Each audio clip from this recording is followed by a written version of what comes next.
언시국 TV 핫 인터뷰. 오늘은 진보당의 김재현 상임대표를 만납니다. 김 대표는 대선 예비 후보직을 내려놓으시고 민주당의 이재명 후보 지지를 선언하셨죠. 김 대표님 안녕하십니까? 안녕하세요. 네. 이런 일이 좀 드문 일이죠. 그러니까 진보당을 비롯해서 원내 4개 민주진보 진영의 정당들이 집단적으로 다른 당 대선 후보를 지원키로 하지 않았습니까? 한 번도 없었던 일이죠. 네. 어떤 의무부여를 하실 수 있습니까? 이번 대선이 5년에 한 번씩 있는 정규 선거였으면 저희도 이런 결정을 하지 못했을 겁니다. 하지 않았을 겁니다. 그런데 지난 12.3 이후에 온 국민이 마음을 다 모아서 내란의 산을 하나하나 넘어서고 있는 와중에 대선을 치르고 있는 것이고요. 어렵사리 4월 4일 날 내란 속의 파면이 이루어졌지만 지금 곳곳에서 목도되다시피 윤석열 한 사람을 구속시키는 것도 쉽지 않은 상황이고 최근에 사법 쿠데타 사례에서 보여지듯이 수많은 난관들이 우리 앞에 펼쳐질 것이라고 예상이 됩니다. 네. 그래서 다른 무엇보다도 이 내란 상황을 빠르게 종식시키고 내란 세력이라고 일컬어지는 지난 100년 이상 친일과 독재와 극우의 DNA를 가지고 대한민국에서 수많은 권력들을 움켜쥐고 있었던 그 세력을 청산하는 과제까지를 단숨에 해내기 위해서는 이번 대통령 선거를 민주 시민들의 압도적 승리로 만들어야 된다는 생각이 굉장히 컸고요. 네. 그것이 저희가 지난 몇 달 동안 광장에서 확인했던 민심이라고 생각했습니다. 이 민심에 잘 부응하기 위해서 어떤 정치적 판단을 내릴 것인가 진보당에서도 그리고 후보로 뛰고 있었던 저도 참 고민이 많았었고 당원들과 수개월 동안 많은 논의를 거친 끝에 이번 5월 12일 날 시작됐죠. 본선 때부터 광장의 힘으로 대선 후보를 당선시킬 수 있는 광장 연합 정치를 시도해 봐야겠다라는 생각으로 이재명 후보를 광장 대선 후보로 추대를 하면서 저는 예비 후보로서의 활동을 접게 됐습니다. 네. 그러게요. 그 내란은 진압되지 않았다고 봅니다. 내란의 종식을 위해서 민주 진보 진영이 지금 해야 될 일이 뭐라고 생각하십니까? 일단은 제가 앞서도 말씀드렸다시피 선거를 예전과 같은 관성으로 바라보면 안 된다고 생각합니다. 정치공학적 시선이라든지 뭐 여론조사 결과 같은 것들만 놓고 이번 선거를 바라볼 것이 아니라 지난 4개월 동안 광장에서 그 찬바람을 맞으면서 싸웠던 그 연장선상에서 여전히 항쟁을 치르고 있다라는 생각으로 이번 선거를 다 같이 좀 바라봐야 되지 않는가 생각을 하고 있고요. 그렇다면 그 항쟁에는 민주주의를 지켜야 한다고 생각하는 수많은 국민들과 어떻게든 자신들의 이 요만한 권력을 놓지 않으려고 하는 극소수의 내란 세력이 대치하고 있는 것이라고 생각하거든요. 물론 정치 구도에서는 그것이 아주 뚜렷하게 드러나지 않고 기존의 뭐 민주당 대 국민의힘 지지율 같은 것들이 여전히 반영되어 있지만 사실 걷어내고 보면 민주주의를 바라는 압도적 다수와 그것을 무너뜨리려고 하는 소수의 싸움인데 이 본질을 잘 드러내는 선거를 치러야 된다고 생각하고 6월 3일 날까지 긴장의 끈을 놓지 말고 이 내란을 진압하는 항쟁에 온 국민들이 마음을 모아주실 것을 호소드리는 입장입니다. 네. 내친 김에 그러면 이런 질문을 드려보겠습니다. 지금 말씀하신 대로 지분을 따지면 훨씬 내란 반대, 내란이 진화된다고 생각하는 사람들이 많습니다만은 현실은 또 아직은 그렇지 않지 않습니까? 그래서 여쭤보는데 내란에 부역한 권력기관들을 민주적으로 개혁하는 문제, 이건 어떻게 풀어야 합니까? 사실 많은 분들께서 이 내란의 진압이 내란 세력의 청산이 언제까지인지에 대한 질문을 하십니다. 4월 4일 날 끝난 거 아닌가? 이렇게 생각하시는 분들도 계시고 윤석열만 감옥에 보내면 되는 거 아닌가? 이렇게 생각하시는 분들도 계시는데 최근에 일어났던 일만 놓고 봐도 조희대 대법원이 예. 저지른 사법 쿠데타를 놓고 봤을 때 굉장히 큰 충격들을 많이 받으셨죠. 네. 그리고 그 이후에 또 국민의힘에서 자당에서 뽑은 후보를 새벽에 그냥 갈아치워버리는 정치 쿠데타를 벌이기도 했지 않습니까? 네. 저들의 저 쿠데타 본성이 어디서 어떻게 튀어나올지 모른다 때문에 우리가 이미 목도했던 바대로 12.3 내란의 밤에도 이것이 뭐 군대부터 검찰, 뭐 언론, 뭐 심지어 종교에 이르기까지 곳곳에 흩어져 있는 이 내란 세력의 잔뿌리까지 다 솎아내기 위해서는 상당한 시간이 걸릴 것이고, 그것은 차기 정권이 정권 임기 시작 초부터 주요 권력기관, 특히 내란 부역기관들에 대한 강도 높은 개혁 조치를 취하면서 영역을 가리지 않고 국민적 염원을 모아서 개혁을 이뤄야 된다고 생각하고요. 여기서 한 걸음 더 나아가서 결국은 이들이 정치적으로 모여있는 토대가 되는 집단이 국민의힘이지 않습니까? 네. 이 국민의힘에 대한 철저한 국민적 심판과 나아가서 해체 없이는 언제든 또다시 이렇게 내란 세력이 자라날 수 있는 토양을 남겨두는 것이라고 생각하거든요. 2017년에 국민의힘이 다시 이렇게 회생할 것이라고 누가 생각을 했습니까? 그래서 저는 이번 선거 그리고 다음 지방선거 때까지 우리 주권자의 심판으로 국민의힘이 해체되는 수준까지 가야 내란 청산이 이루어지는 것이다 생각합니다. 네. 아까 뭐 잔뿌리 얘기하셨습니다만 풀뿌리 민주주의를 해야 하듯이 내란 세력도 잔뿌리까지 다 걷어내야 되는 거군요. 맞습니다. 네. 광장 대선 연합 정치 시민연대 제정당 연석회의가 여러 가지 정책 과제, 11가지입니까? 선정을 했는데 여기 참여한 진보당 입장에서는 특히 어떤 과제에 좀 방점을 찍으시나요? 좀 설명을 드리면 저희가 5월 9일 날 일주일밖에 안 됐습니다만 광장대선 연합정치시민연대라는 이름으로 이 광장에서 함께 고생하셨던 여러 시민사회 원로 인사분들까지 포함해서 연합정치를 만들고자 하시는 분들이 모인 단체와 야 5당의 대표들이 같이 모여서 선언문을, 공동 선언문을 하나 발표를 합니다. A4 3장짜리 선언문이고요. 그 내용의 첫 번째 항목이 광장 대선 후보로 이재명 후보를 지지한다라는 내용이 들어있고요. 그 다음 항목이 내란을 종식시키기 위해서 어떤 일을 해야 될 것인가. 그리고 이제 쭉 여러 가지 이제 항목들이 나오는데, 이를테면 정치개혁 과제로 결선투표제라든지 교섭단체 기준 완화 같은 부분도 있고, 빠른 되도록 빠르게 국민참여형 개헌을 추진한다라는 내용도 있고 여러 내용들이 있는데, 마지막에 차기 정권에서 사회대개혁위원회를 만들어서 거버넌스로 만들어서 거기에서 11가지 영역의 개혁 과제들을 논의한다라고 하면서 여러 개혁의 항목들을 적시를 했습니다. 뭐 모두 다 중요한 내용이고요. 뭐 하나 이제 앞서거니 뒤서거니 하기 어렵다 생각이 들 정도로 대부분 다 광장의 목소리를 담은 거라고 이렇게 봐주시면 될 것 같고, 진보당은 그 과제들 중에서 일단 지난 윤석열 정권의 거부권에 막혀서 통과되지 못했던 민생 법안들을 초고속으로 통과시키는 것이 가장 급선무라고 생각하고요. 구조적 문제 해결을 위한 11가지 과제들에 대해서는 충분한 시간을 가지고 이 최대한 광장 시민들이 만족하실 수 있는 방향으로 이 진보 정당들이 또 그동안 요구했었던 그런 정책과 내용들도 담을 수 있어야 된다고 생각합니다. 이를테면 광장에 굉장히 많은 청년 여성들이 나오지 않았습니까? 그렇다면 성평등에 대한 내용도 그 안에서 토론될 수 있어야 된다고 생각하고요. 민주노총을 포함한 많은 노동자들도 나왔는데 이 지금의 노동관계법에서 권리를 담고 있지 못하는 노동자들에 대한 진일 보완, 제도적 개선도 필요하다고 생각합니다. 그런 영역들이 지난 광장을 주도했었던 1,700여 개 시민사회가 함께 했었던 비상행동에서는 118개 과제로 얘기를 했었던 거라서 몇 가지를 꼽기 참 어렵다고 봅니다. 네.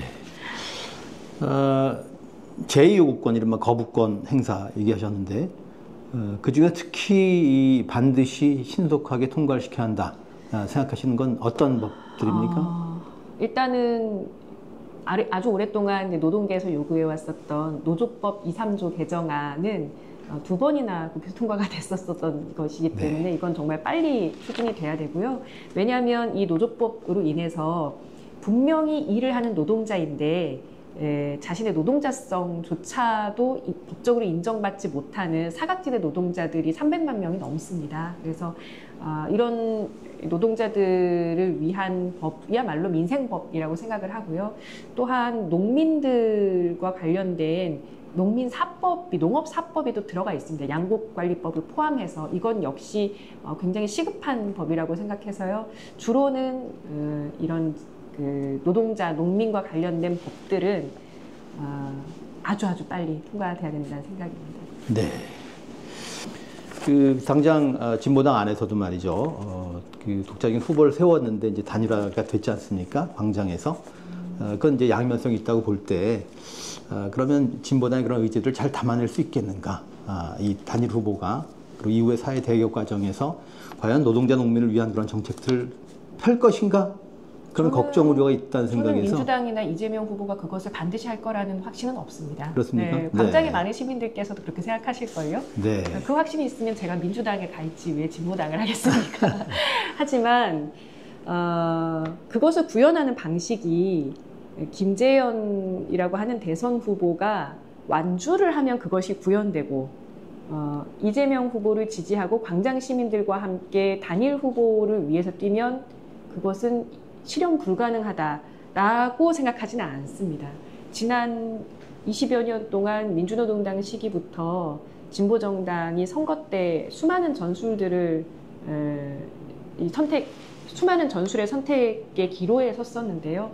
여러 차례 야권 연대를 실현하기도 했고 그 야권 연대 직후에 또 진보 정치에 한 걸음 진전이 있었던 것도 사실입니다. 그래서 이번 선거에서 내란 세력을 잘 제압하기 위해서 저희가 이재명 후보를 중심으로 단일화를 추진한 것도 있지만 또 다른 의미에서 광장의 뜨거운 요구였었던 사회대개혁 요구를 차기 정권이 잘 실행하기 위해서는 차기 정권의 대통령이 단지 특정 정당을 대표하는 것을 넘어서서 광장의 요구를 받아 안고 정권 교체에 나서는 인물이어야 된다고 생각을 했습니다. 그래서 지난 공동선언문에 담긴 정신은 광장의 요구를 실행할 책임과 무게를 짊어진 이재명 후보라고 하는 지목이고요. 이것이 특히 정권 교체 이후에 제대로 실행되기 위해서는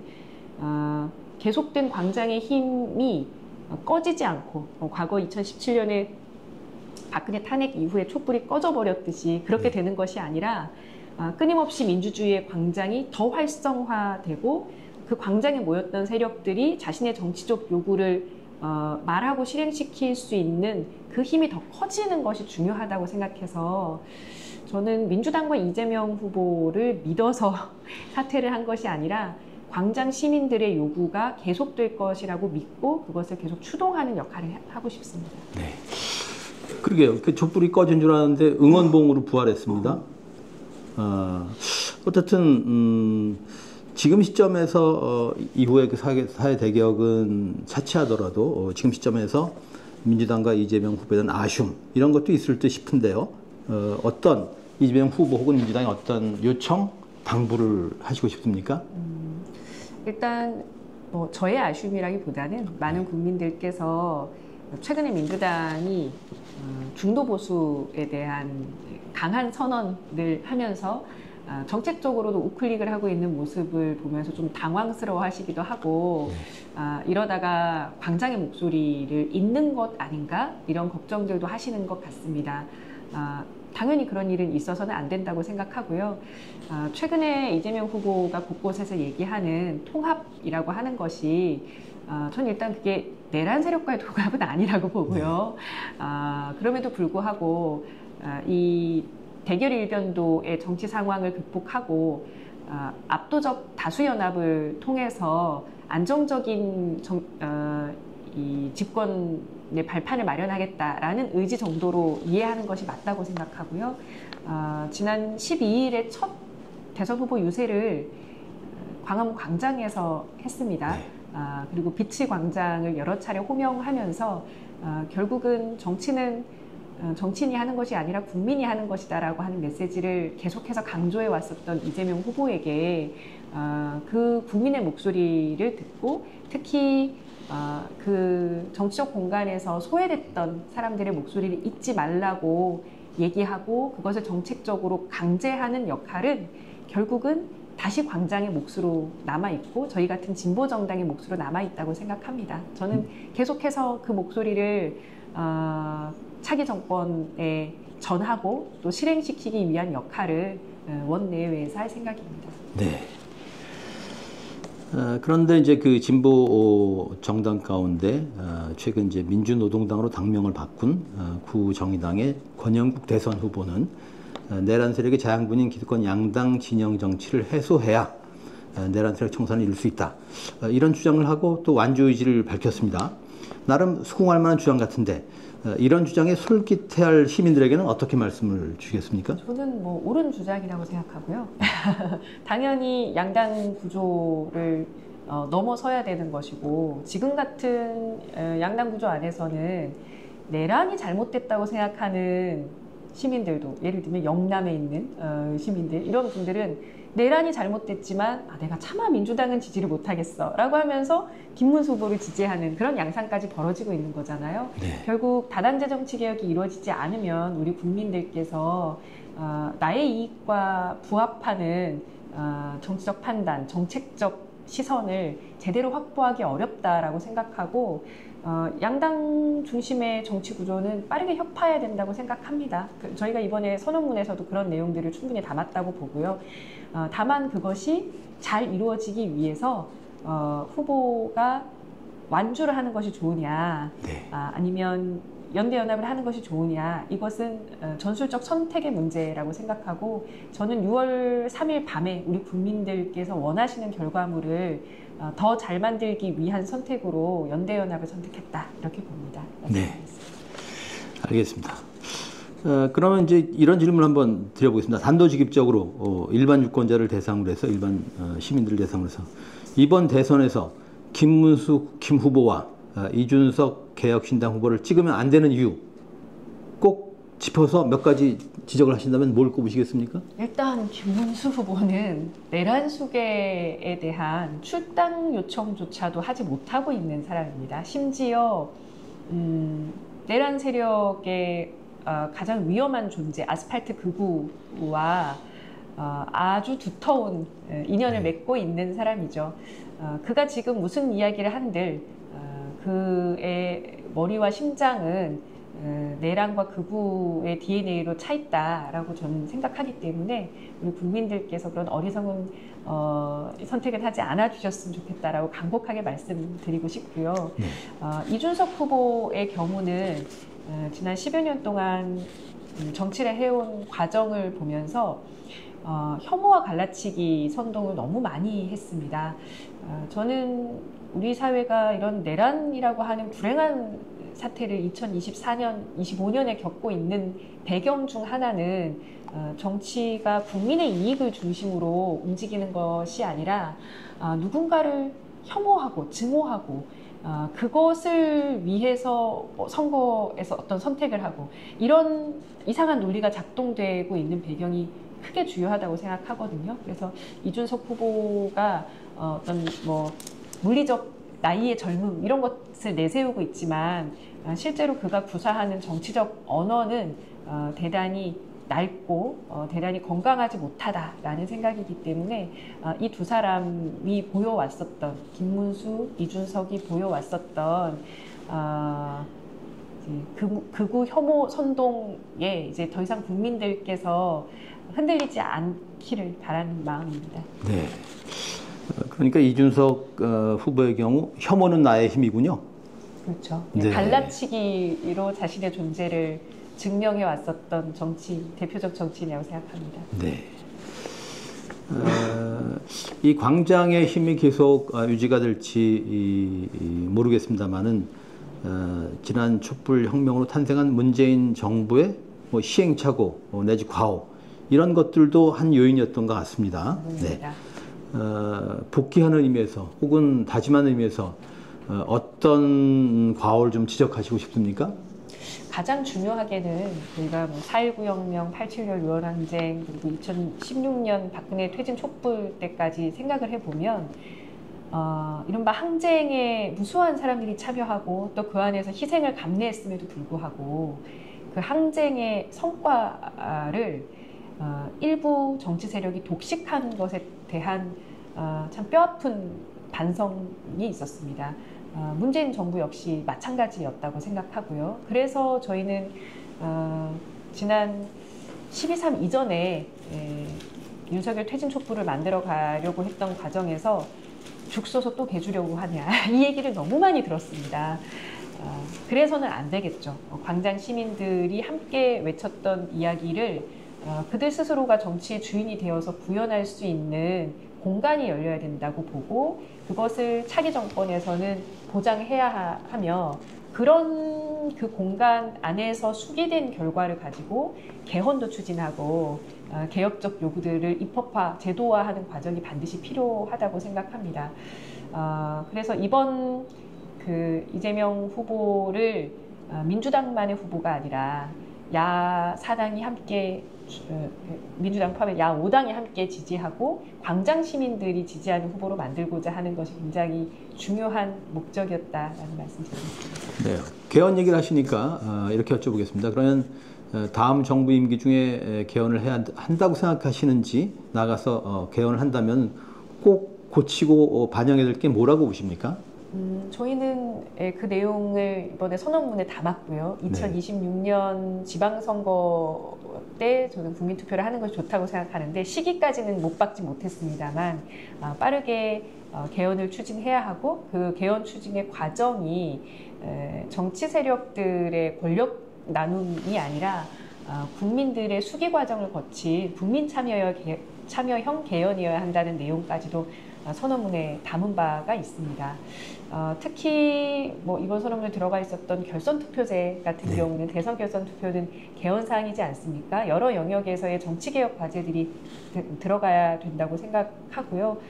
이미 지난 2018년에 문재인 개헌안으로 대통령 개헌안으로 마련됐었던 내용에도 상당히 좋은 부분들이 있습니다. 다만 그것이 내용의 미비라기보다는 지금 시기 개헌이 왜 필요하고 그런 개헌이 우리 삶을 어떻게 변화시킬지에 대한 국민들의 이해를 충분히 구하고 그것을 국민적 요구로 담아내는 과정이 대단히 부족했었다는 생각이 강합니다.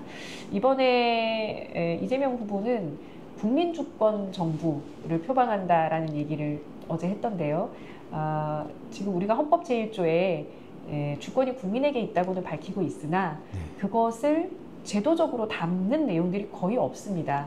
뭐 국민 투표라든지 뭐 국민 발안이라든지 국민 소환이라든지 이런 것들이 제대로 담겨 있지 않지 않습니까? 그래서 차기 정부에서 이런 민주주의와 국민 주권주의를 강화하는 내용들은 영순위로 들어가야 하지 않을까 생각합니다. 네.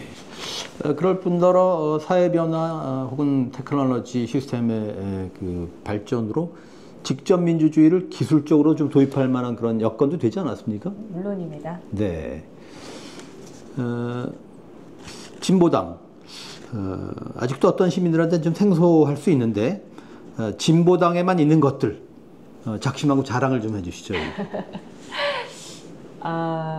상징적으로 좀 표현하자면요.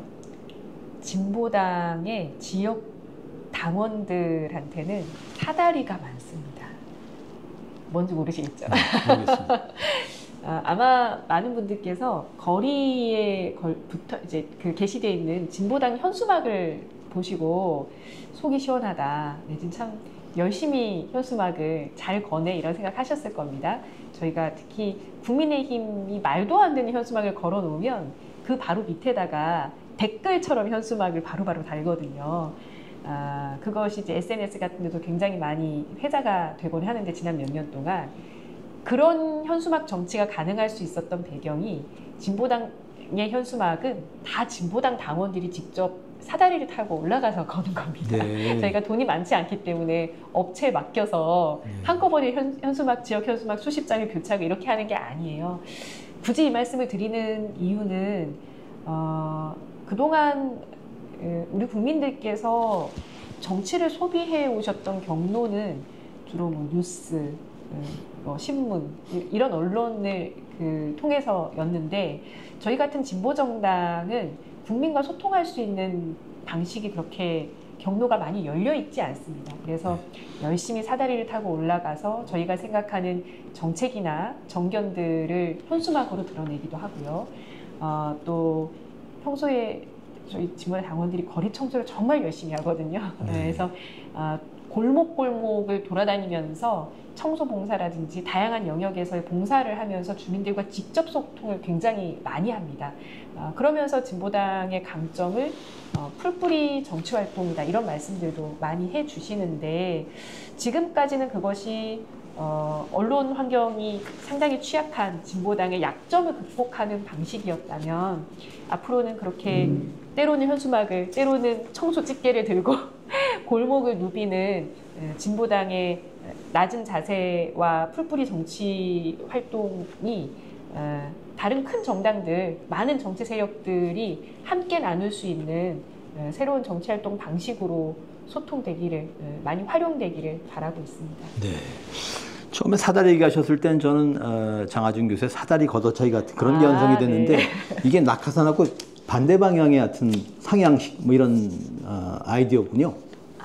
제가 상징적으로 말씀드린 게 아니라 네. 실제로 사다리를 타고 현수막을 건다는 그러게요. 말씀입니다. 예.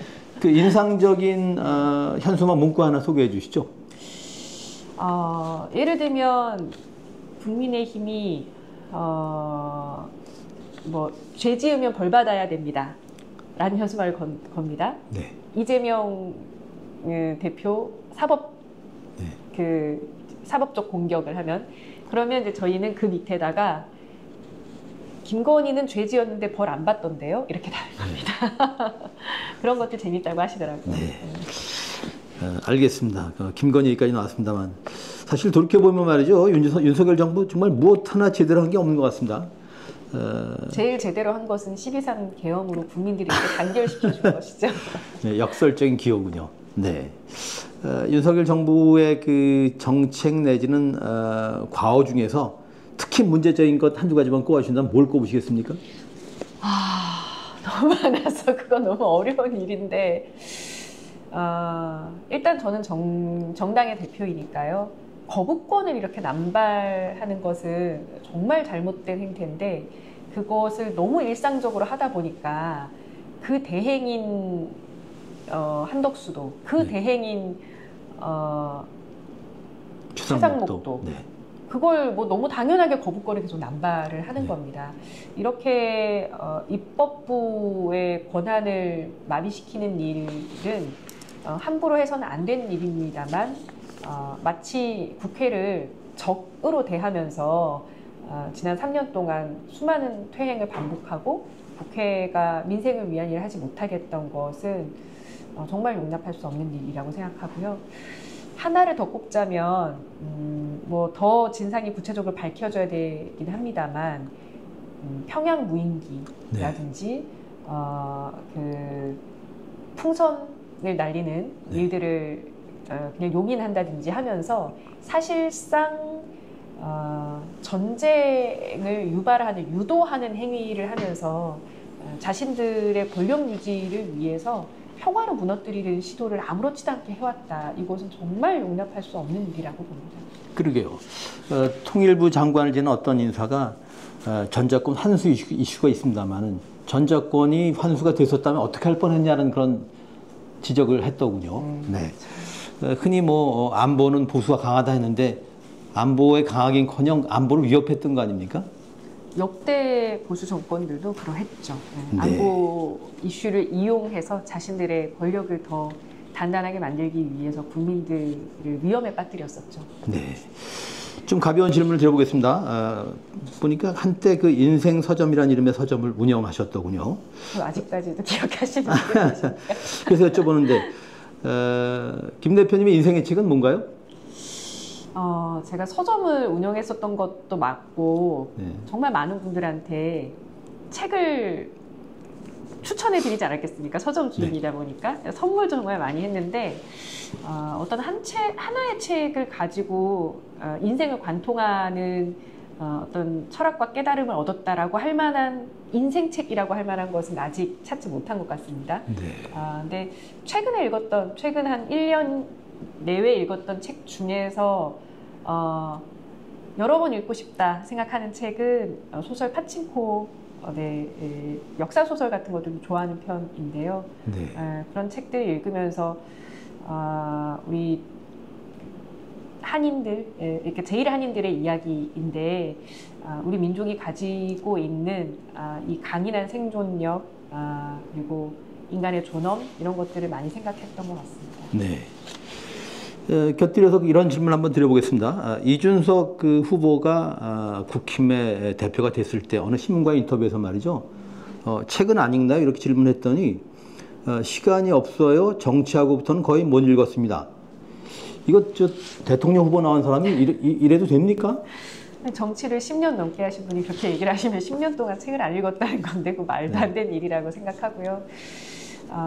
많은 국민들께서 한국 정치가 굉장히 철학적으로 빈곤하고 늘 싸움박질만 한다고 걱정을 하시는데 저는 우리 정치가 국민들이 가지고 있는 어떤 상식이나 소양에 비해서 그 정치를 직업적으로 수행하는 사람들의 소양이 너무 약한 것이 가장 치명적인 문제라고 생각합니다. 정치인들이 국민의 공복으로서 더 많이 일하고 더 많이 공부하고 더 낮은 자세로 자신을 헌신할 수 있어야 정치를 할 자격이 있다고 생각하고요. 자신이 기존에 가지고 있었던 어떤 스펙이라든지 인기라든지 인지도라든지 이런 것을 활용하여서 국민 위에 군림하려고 하는 정치인들은 자격이 없다. 국민들께서 걸러주셨으면 좋겠다. 이런 생각입니다. 네. 이런 질문도 한번 드려보겠습니다. 그 통진당 소속으로 이제 국회의원도 지내셨지 않습니까? 근데 요새 내란의 강을 건너지는 못하고 오히려 내란의 강에 빠진 국힘을 보면은 아까 그런 얘기 하셨습니다만 정말 국힘이야말로 해체 대상이 아닌가. 그리고 이 과정에서 과거 통진당 때도 헌재를 포함한 법원의 보수화 이런 문제가 있었습니다만 이제는 그 보수화 정도가 아니고 사법 권력과 행정 권력의 교감 내지는 그 이상의 결합 이런 혐의도 들 법한 그런 생각이 들어서 국힘 어떻게 해야 바뀌겠습니까? 아까 해체 얘기도 하셨습니다만 네. 수단이 있습니까? 일단 제가 통합진보당 강제 해산으로 의원직까지 박탈당했다 보니까 유독 저한테 그런 질문을 많이 하세요. 국민의힘도 해산시켜야 되는 거 아니냐. 통합진보당한테 했던 그 기준만 놓고 본다면 100번도 더 해산됐어야 마땅한 정당이다. 물론 그 말씀은 맞습니다. 그런데 지금 있는 정당 해산 절차는 마지막 단계가 헌법재판소입니다. 저는 헌법재판소에 국민의힘의 운명을 맡기는 것이 과연 현명한가? 우리가 지난 4월 4일까지 얼마나 바들바들 떨면서 헌재를 바라봤습니까? 모든 권력은 국민으로부터 나오는 것이고 국민적 심판이야말로 국민의힘을 가장 빨리 자멸시키는 일, 멸망시키는 일이라고 생각을 하기 때문에 저는 표로 심판해 주시는 것이 가장 좋다. 첫 번째 계기는 이번 6월 3일 선거, 다음 계기는 내년 6월 지방선거가 될 것이다. 이렇게 생각하고 있고 특히 이번 선거에서 PK나 TK 또는 강원 같은 기존의 국민의힘이 좀 득세했던 지역들에서 확실하게 김문수 후보를 심판해 주신다면 이후에 새로운 정치적 지형이 열리지 않을까 기대하고 있습니다. 네. 저희는 언론단체로서 언론비상식회의가 언론을 향해서 내란 세력의 스피커가 되지 말라 이런 성명도 냈습니다만 이참에 언론에 대한 고언을 좀 부탁드려 보겠습니다. 네, 제가 3월, 4월에 광화문 광장에서 연설을 할 기회가 몇 번 있었는데 그때 정말 간절하게 얘기하고 싶었던 것이 언론에 하고 싶은 얘기였었습니다. 한번 좀 세게 비판도 했었었는데요.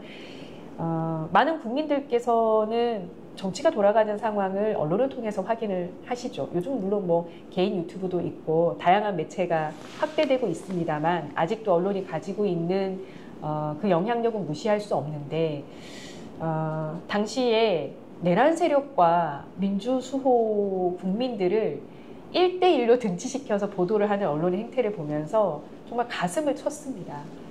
지금 이 언론인들이 누리고 있는 이 민주주의, 언론 자유는 거저 이루어진 것이 아니죠.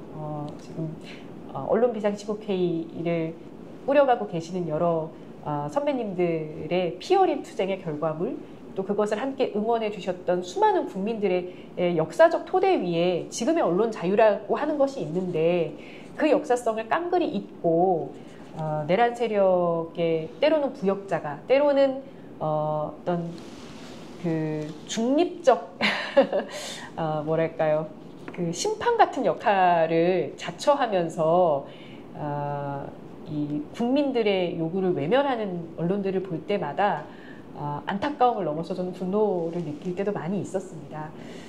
이렇게 가다가는 계속 늘어나고 있는 유튜브라든지 대체할 수 있는 다른 영역이 레거시 미디어 언론을 심판하고 넘어서는 날이 곧 오지 않을까 하는 생각까지도 들 정도입니다.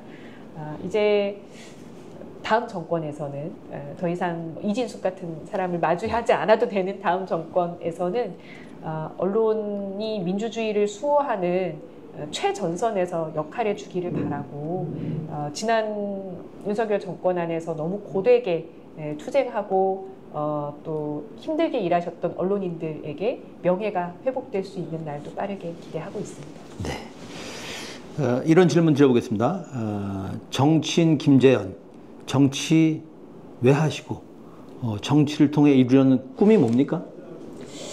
저는 민주노동당 때부터 입당을 하고 후보 출마를, 총선 출마를 해서 20여 년 동안 정치활동하고 있는데요.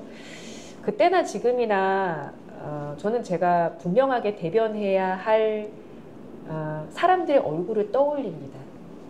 모든 국민을 위한 정치, 저는 적어도 진보정당에게는 그 수식어는 맞지 않다고 생각합니다.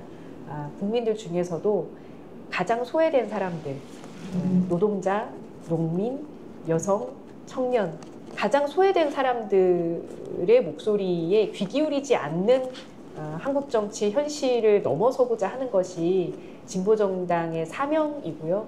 이런 것들을 통해서 지금까지 우리가 상식이라고 생각해 왔었던, 어쩔 수 없이 감내해야 할 고통이라고 생각했던 것들을 정치적 해법을 통해서 넘어서고 새로운 더 나은 대안의 사회 구조를 만들 수 있는 그 가능성을 조금씩 열어내는 것이 또 진보 정치의 역할이겠죠. 이걸 반드시 만들어 보고 싶고요.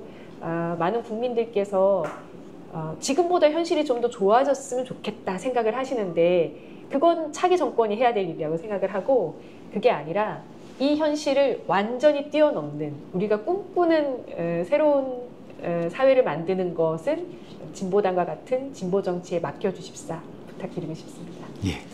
자, 이제 마지막 질문입니다. 조기 대선 사전 투표를 기준으로 하면 2주 남았더군요.